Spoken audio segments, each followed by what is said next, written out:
Hi, in this video we're going to talk about the surface area of a rectangular prism. So I have a rectangular prism here, and if I laid it out flat, this is what it would look like. It's made up of 6 pieces, 1, 2, 3, 4, 5, 6 rectangles. So I'm going to record the information here. If I opened it up, this number would be a 2. This would be a 4, and I'd have the same over here, 4 and a 2. And this piece is worth 7, and this piece is worth 4, and this is a 7, and this is a 2, a 4, and a 7, and this is a 2 and a 7. So I labeled each of my rectangles, and when I do surface area, think of it as I was going to put a different design on each side of this rectangular prism. So each rectangle is going to have a different design. So I need to find out the area for each piece so I cut it correctly. So this one here, remember a rectangle is base times height. So I'm going to do 2 times 4, and I'm going to switch colors. So 8 is 2 times 4, so my area of this particular rectangle is 8. And this one is also 2 times 4, so I would do 8. Now this rectangle is 4 by 7, so 4 times 7 is 28. And this rectangle here, right here, is 2 by 7, so 2 times 7 is 14. I have another one that's 4 by 7, so it's 28. And another one that is 2 by 7, which is 14. So now I need the total area. Surface area is the area of the total of all the surfaces.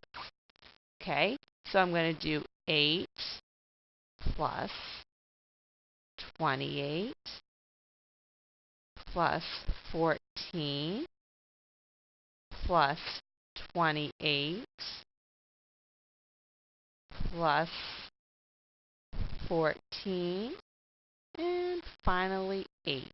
And just to make sure, I know that 8 rectangles make a rectangular prism, so I'm sorry, 6 rectangles make a rectangular prism, so I should have 6 numbers. 1, 2, 3, 4, 5, and 6. Okay, when I add all these numbers up, let me take out my calculator. Oh, it's not right there, so all right, I'm going to have to do it this way. 8 plus 28 is 36. When I add 14 to 36, that gets me to 50. And now I'm here. 50 plus 28 is going to give me 78.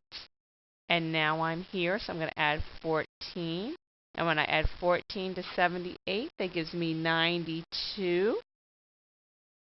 And when I add the final 8 to that, it gives me 100. So 100, and they didn't tell me the measurement, so I'm going to write units. And because I did base times height, so I multiplied 2 elements, it's going to be units squared. So 100 units squared is the surface area for this shape.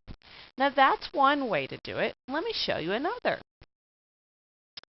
I have this rectangular prism, and I'm going to record the length is 5, the width is 3, and the height is 10.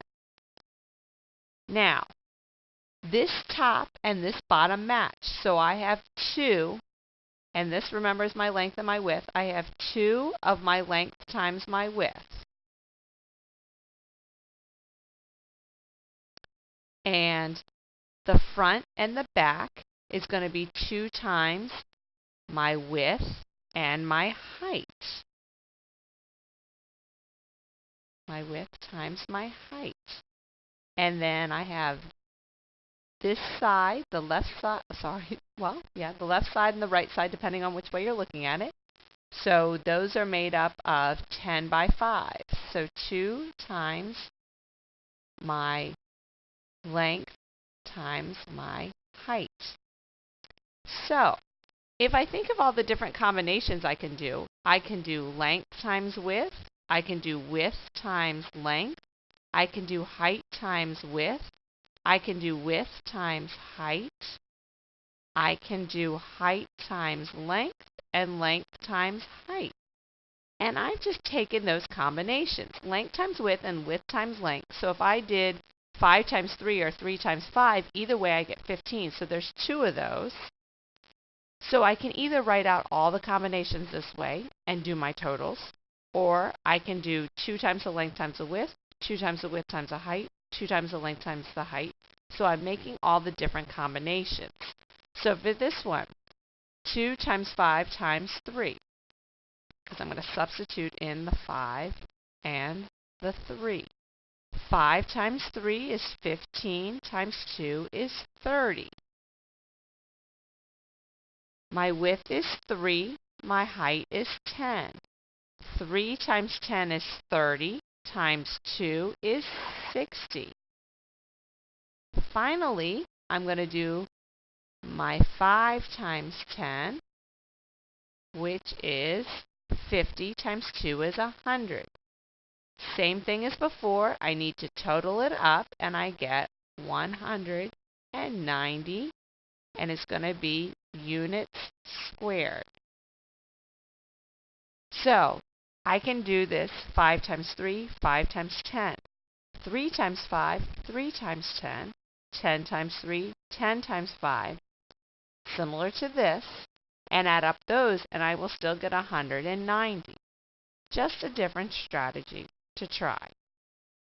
Now you need to decide if you like to write out all the combinations, do 2 times 3 of the combinations, or if you like to flatten out the drawing and show, well, what each rectangle's worth and total it that way.